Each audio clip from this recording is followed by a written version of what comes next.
What is up, my peeps? It is DJ here, and I got a Skyrim Vampire tutorial video for you today. That was a mouthful.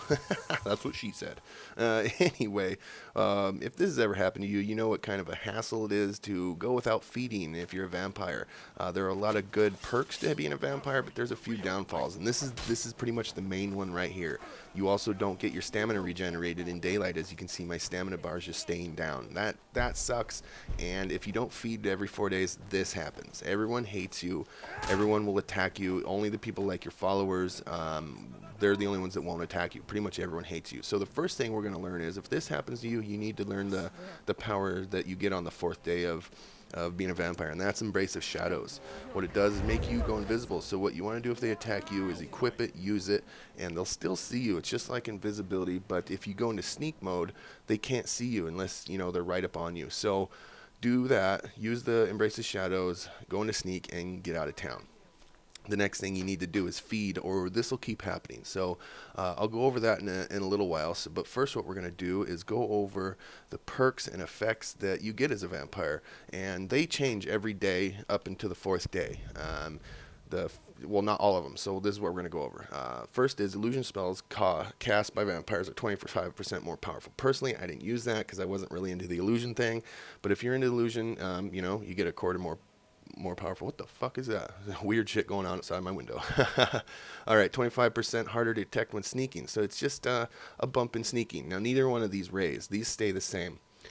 There's also immunity to disease, 100% immunity to disease. No diseases can touch you, so you don't have to keep getting like lockjaw or whatever that was and go and cure it. So that's a good thing. Another thing is resistance to frost. This is one of the ones that bumps 25% every day. So the first day it's 25%, next day it's 50, and so on. Also, you're immune to poison. So poison and disease out the window. Spiders don't even really harm you except for their actual bites. So that's kind of good. Though one bad thing is you're susceptible to fire. So, and every day it goes up 25%. So by the 4th day, you're 100% more susceptible to fire. Personally, I was Dunmer, so I was already 50% resistance. So I don't really know how. It probably just takes away from that. Maybe you're 25, I don't know. So yeah, it gives and gets. And excuse me, I cleared the table. And anyway, so like here we go. Here's the next day, and I just went through the wait period, and I got a power. And also, if you go back through the active effects, some of them, like I said, the fire damage is increased, and then the frost resistance is increased, another 25%. When I played this, I thought I read somewhere as well that there was a resistance to shock as well, but I don't see it here. I swore when I was playing it that I seen it before, but as I'm making this video, it's not there. So we're just gonna 86 that. I guess it's just fire and frost. one's you get hurt more by, and one you get less by. So as you can see, it went up. Just those two. The rest are all the same. And yes, like I said, every day it goes up. And here's the 4th day, or the 3rd day. We don't want to hit the 4th day in the middle of the castle. You don't want to make the mistake of sleeping in an inn or something on your 3rd day. You got to be really careful as a vampire that you don't become bloodthirsty in a city, or you're really going to screw up. I recommend, if you are a vampire, you save a lot just in case I recommend saving a lot anyway. This is a game where if you lose out on some mission, and I've lost 2.5 hours of gameplay because some mission glitched out on me, and that taught me then and there to save a lot more than I already was.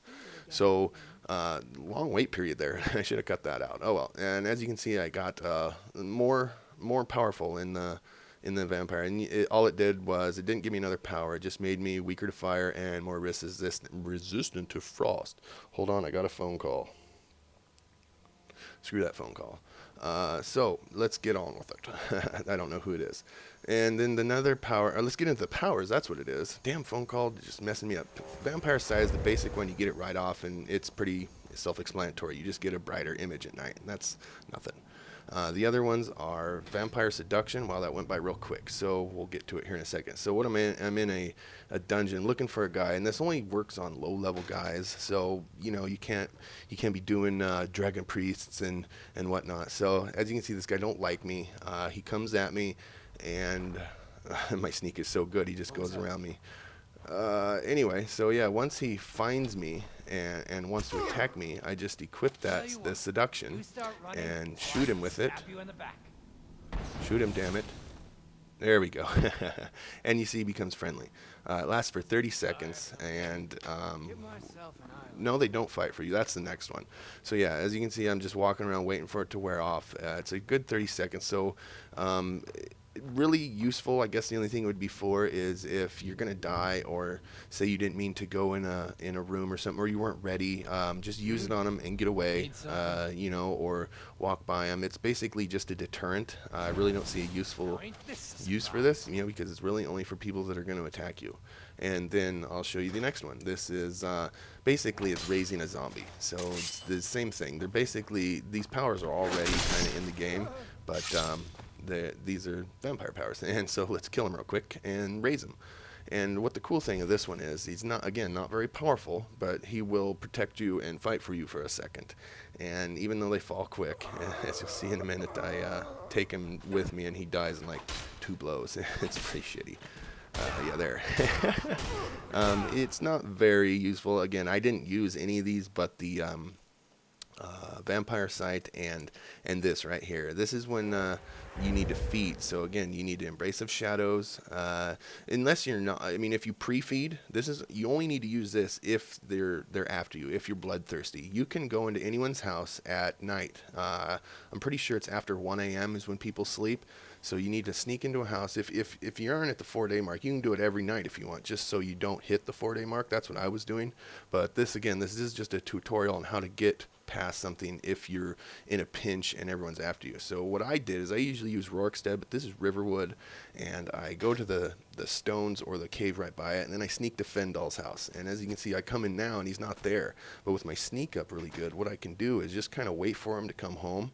Do not wait by the table, because sometimes they eat right before they go to bed. It's like, it's weird. These people have lives. It's the programmers did pretty damn good in programming this game. There was a couple glitches, but overall the game is amazing. So here I am waiting for him to come home. It's already 1 o'clock, so he must be out, you know, at the bar dancing and singing or something. I don't know. So I hide up here in the corner from him, and sure enough, here he pops right up. And so he can't see me. Usually he'd be like, you better get out of here, you know, you're trespassing, you're in their house at night. They don't like that shit. So what you do is you wait for him to go to sleep, and then you go over. I'm going a little fast, but what most people, this is one thing people get stuck on, and I did it first too, so I looked it up, and people online were talking all about it, but I didn't really see any videos. Again, that's why I'm making this video. So what you do, and this is what people are confused with, is you go over to them, and you can only do this to sleeping people and at night. So you try to pickpocket them, but you get the option to feed instead, and it's as easy as that. If they don't see you, or you can't do it, you can't let someone else see you either. It's like an act of aggression, attacking. You'll get a bounty. So I recommend sweeping the room and all that. Okay, now this is how to get rid of it. If you think it's too much of a hassle and you want to get rid of it, you need to find any bar around. And I'm pretty sure you have to have the vampirism to get this, to get the lead on it. But you ask for leads, and any bar person will tell you that you need to speak to Falion and Morthal, or is it Morthal? Yeah, I think he's in Morthal. Anyway, the guy's name is Falion. You need to speak to him. He knows about vampirism and blah blah blah, and I'm pretty sure you can do it at any inn from the innkeeper. I just happened to do it in Morthal, and when I came outside, there he was. It was very convenient. Normally he just runs around this area like collecting herbs, or he'll be in his house or whatever. So you just gotta look for him. If you have it highlighted in your quest line, you'll find him pretty easy. So you talk to him. I'm pretty sure you can do it anytime. You'll need a black soul gem filled with a grand soul. I happen to have one, but when I went to talk to him, I'm pretty sure you could buy one from him for like 500 gold. My speech is up, so maybe it's a little more than that. It might be like 700 or something for someone without their speech trained up. So yeah, you talk to him, you initiate him curing you, you go through the dialogue, and then he tells you to meet him the next morning. Or well, no, you gotta, right here you bring back a black soul gem, but like I said, I had one, so I just went into it, and then he tells you to meet you here at dawn or something. Again, I got there, I thought at dawn, 8:21. It was too early apparently, so I waited a little while. Still wasn't there. I waited a little while again, and then he happened to be there. And so basically it's easy as that. You just got to find him. You got to bring a black soul gem. You do the quest line, and that's it. You just let him finish his dialogue, and you're cured. You're not a vampire anymore.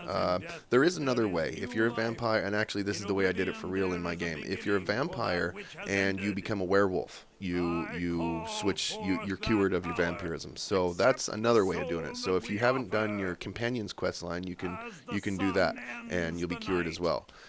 So yeah, there we are. That's a good tutorial on how to use your vampirism and how to get rid of it if you want. So if you found this useful, or if you like this video in general, give it a thumbs up. It helps other people that need to find it see it, and I would appreciate it as well.